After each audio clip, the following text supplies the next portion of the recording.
ఎన్నడు శాశ్వతంగా నాదయ్యాల ఇన్న నాదా రేపు మంచిలే అందరూ ఎక్కడ ఉన్నాం రేపు ఎవరి గది ఎట్లా కానున్నాం భగవంతా ఎవరం కలగనున్నది రేపు మనము చచ్చినాడు కొడుకులు ఉంటే చుట్టాలు బాంధవులు లేకున్నా మూగోడు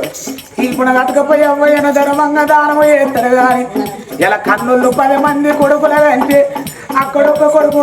కొడుకు కూర్చొని తల పట్టు పట్టి కుమిలి ఏడతాడు కానీ గొల్లెత్తి ఏడతాడా